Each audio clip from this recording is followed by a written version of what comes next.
সত্ৰখনৰ চাইডতে আছে মানুহৰ ঘৰ এয়া বৰ ধুনীয়া আগৰ দিনৰ পুৰণি ঘৰ এইটো মানুহ ওলোৱা নাই ঘৰৰ বিয়া আগফালৰ চোতালৈ ৰখি আছো সি আহি পিনে যেহেতু এখন সত্ৰত ভকতসকলে বিয়া পাতে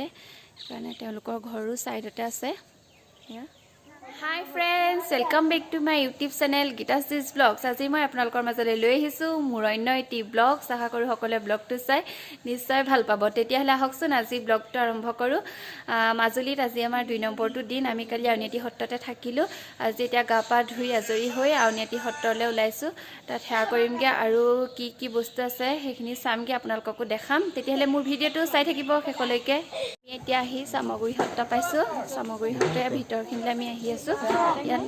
ভাওনাত ব্যৱহাৰ কৰা মুখাখিনি ইয়াতে থকা হয় দেখাম আপোনালোকৰ মুখাখিনি অলপমান চাই থাকিব ভিডিঅ'টো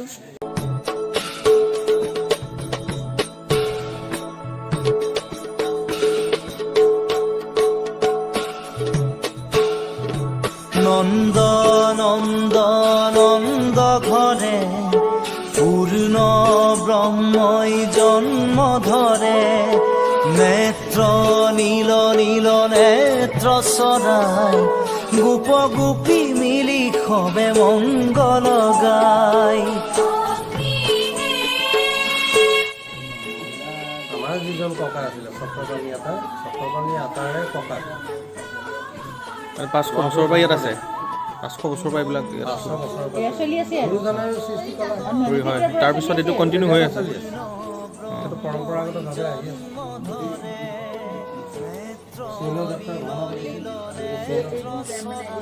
ভাওনা দিছ হয় আমি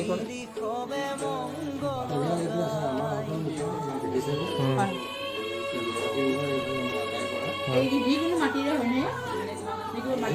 নহয় কোনোবা মাটি দিব গোবৰ মাটিৰে চেহেৰা আৰু বাঁহৰ কাঠিৰে সজা সেইটো আপোনাৰ গোটেই পৰ্যায়টো ইয়াত দি থোৱা আছে সেই দৃশ্য বাঁহৰ কাঠিৰ পৰা এইফালে চৌফালে চাই দিয়ে আচ্ছা সেইকেইটা পৰ্যায়ত মুখাটো তৈয়াৰ হয় ফাৰ্ষ্ট এইটো বাঁহৰ কাঠি তাৰপিছত তেনেকুৱা কৰা কুমাৰ মাটিৰ কাপোৰ গোবৰ মাটিৰ চেহেৰা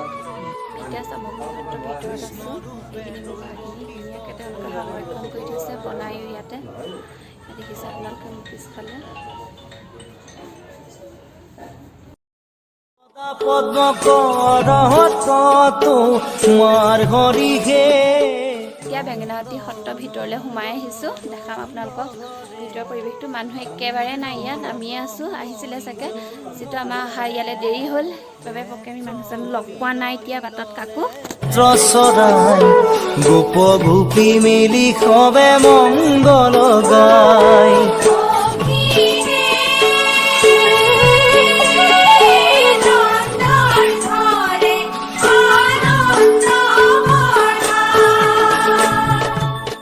চাইডতে আছে মানুহৰ ঘৰ এয়া বৰ ধুনীয়া আগৰ দিনৰ পুৰণি ঘৰ এইটো মানুহ ওলোৱা নাই ঘৰৰ বিয়া আগফালৰ চোতালৈ ৰখি আছো সি আহি পিনে যেহেতু এখন সত্ৰত ভকতসকলে বিয়া পাতে সেইকাৰণে তেওঁলোকৰ ঘৰো চাইডতে আছে এয়া ধুনীয়া ফুল আছে এইবোৰ বহুত ধুনীয়া লাগিছে ফুলবোৰ আৰু বহুত কপৌ ফুলো আছে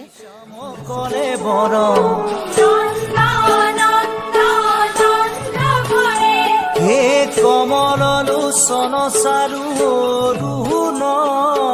ধৰ হৰি হে নন্দ নন্দ নন্দ ঘৰে পূৰ্ণ এতিয়া আহি কৰ্মসত্ৰ পাইছোঁহি আৰু এয়া সোমাই আহিছোঁ দেখিছে আপোনালোকে কৰ্মসত্ৰ দেখাম আপোনালোকক কৰ্মসত্ৰৰ ভিতৰৰ অংশখিনি চাই থাকিব তেতিয়াহ'লে ব্লগ সোণাৰু গছ বহুত দিনীয়া পুৰণি গছ আৰু এইফালে আছে এজোপা বকুল গছ কিমান ডাঙৰ গছজোপা বহুত দিনীয়া পুৰণি গছ এজোপা নাম লিখি থৈছে এনেকৈ মানুহৰ ঘৰো আছে সত্ৰখনৰ ওচৰতে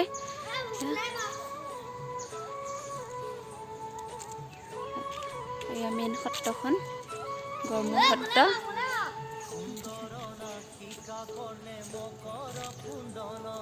এজোপা শিলিখা বহুত দিনীয়া পুৰণি শিলিখা গছ হয় দেখিছে আপোনালোকে এইফালে আৰু আছে ইয়াত বহুত দিনীয়া পুৰণি গছ আছে বহুত ভাল লাগিছে আজি মাজুলী ফুৰি আহি সত্ৰবিলাকত সোমাই বহুতেই এটা ভাল লাগিছে যিসকলে মাজুলীলৈ অহা নাই এবাৰ নিশ্চয় আহিব মাজুলী চাব বহুত ভাল লাগিব আপোনালোকৰ বহুত ধুনীয়া হয় মাজুলী আশা কৰোঁ এবাৰ সকলো মাজুলী চাবলৈ আহিব হৰি নাম ৰখে বৈকুণ্ঠ প্ৰকাশে প্ৰেম অমৃতৰণ সত্ৰত সোমাইছোঁ মাজুলীতে আছে এইখন সত্ৰ আমি সোমাই আহিছোঁ বৰ্তমান ভিতৰলৈ যোৱা নাই যাম আৰু শ্ৰীমন্ত শংকৰদেৱ ইয়াতে দুই এটি আছিল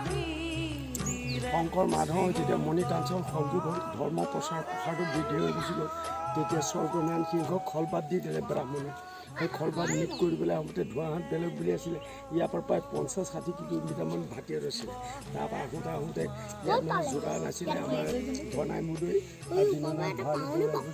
আহোম ৰজা কৰ্মচাৰী তেখেতসকলৰ যোগাযোগ আছিল তাৰপিছতে মানে হেৰিত আহি পেলাই ইয়াতে চাউল পূজাৰ ব্যৱস্থা আছিল তাৰপৰা আহোঁতে দেৰি হ'ল আবেলি পালেহি আবেলি গুৰুজনে চাউল পূজাটো নলে তৎক্ষণাত ভোগৰ ব্যৱস্থা হ'ল অপূৰ্ব ভোগ হৈ গ'ল তেতিয়া গুৰুজনে ক'লে যে জনাবিছিল চাওক ইয়াৰ পৰিৱেশটো কিমান সুন্দৰ তেখেতে ধুনীয়া কথাখিনি কৈ আছে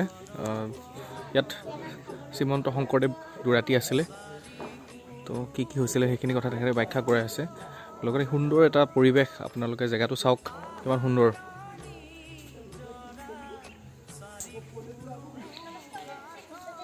ঘৰ ক'ত তিনিচুকীয়া কিমান দিন হ'ল ইয়াত থাকিবলৈ এবছৰ ঘৰত যোৱা নাই কেতিয়া যাবা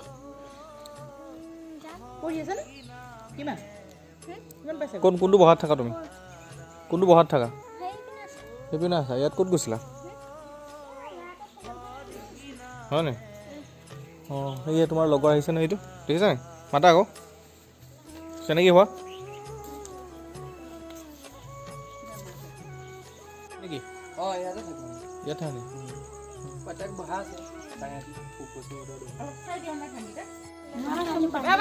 হয় নি ঘৰ ক'ত তোমাৰ হা হয় নি তোমাৰ হয় নি কোন পঢ়ি আছে নাই কোন ক্লাছ 6 তোমাৰ বাবু কোন ক্লাছত তুমি কোন ক্লাছত ক'ত ঘৰ হয় নি এতিয়া এয়া আমি আহি সত্ৰ পাইছোঁহি এতিয়া সত্ৰ খোলা নাই চাফা কৰি আছে অলপ পিছত চাকি দিম আৰু আপোনালোককো দেখাম সত্ৰৰ ভিতৰখিনি যিমানখিনি পাৰোঁ সিমানখিনি দেখাবলৈ চেষ্টা কৰিম চাই থাকিব ব্লগটো বহাত থকা পোৱালি এটা আহিছে আমাৰ ককাহঁতৰ বহাত থকা ই আমাৰ লগ এৰিয়ে দিয়া নাই কিবা এটা কোৱা কি ক'বা হা ভাল লাগিছে নে বেয়া লাগিছে ভাল লাগিছে অঁ এয়া দেখিছে মানুহ আহিছে আৰু লাহে লাহে সত্ৰলৈ আহি আছে এনেকৈ অলপ অলপকৈ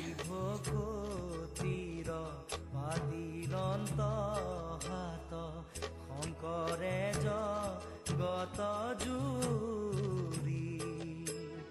ৰাম নাম ৰত্ন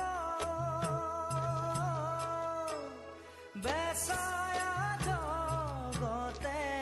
ৰাম নাম ৰত্ন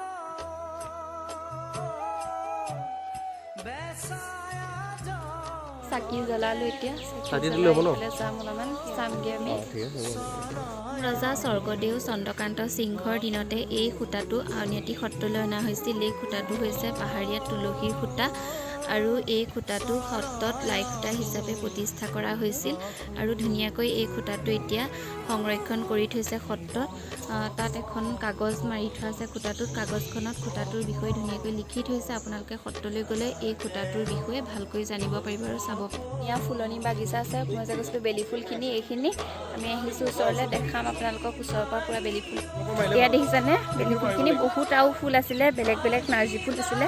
মৰি গ'ল এতিয়া গছবিলাক সেইখিনি চাগে ফুলি থাকোঁতে আৰু বহুত ধুনীয়া লাগিছিলে দেখিবলৈ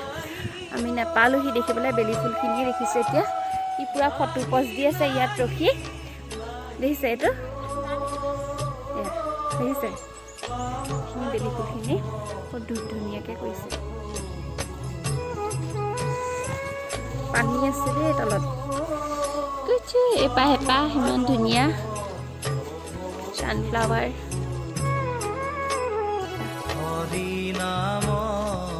এতিয়া সত্ৰৰ ভিতৰলৈ সোমাই আহিছোঁ আগলৈ যাম আমি সেৱা কৰিবলৈ মণিকূটৰ ওচৰলৈ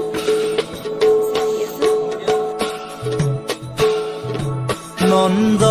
নন্দ নন্দ ঘৰে পূৰ্ণ ব্ৰহ্মই জন্ম ধৰে নেত্ৰ নীল নীল নেত্ৰ চৰাই গোপ সংগ্ৰহালয়টো চাই আহিলোঁ। সংগ্ৰহালয়ৰ ভিতৰলৈ মোবাইল নিবলৈ নিদিয়ে, ভিডিঅ' কৰিবলৈ, সেইকাৰণে দেখাব নোৱাৰিলোঁ। তাত ৰজাদিনীয়া বস্তুবোৰ বহুত ধুনীয়াকৈ সংৰক্ষণ কৰি থৈছে। আপোনালোক আহিলে সংগ্ৰহালয়টো সোমাব, তেতিয়া দেখিব। হাই ফ্ৰেণ্ডছ, এতিয়া আমি ভাত পানী খালোঁ। ভাত এতিয়া ঘৰলৈ যাবলৈ লৈছোঁ। নীতি সত্ৰৰ পৰা ওলাই আহিছোঁ, এতিয়া গাড়ীত উঠিমগৈ, তাৰপৰা আমি ঘৰলৈ যামগৈ।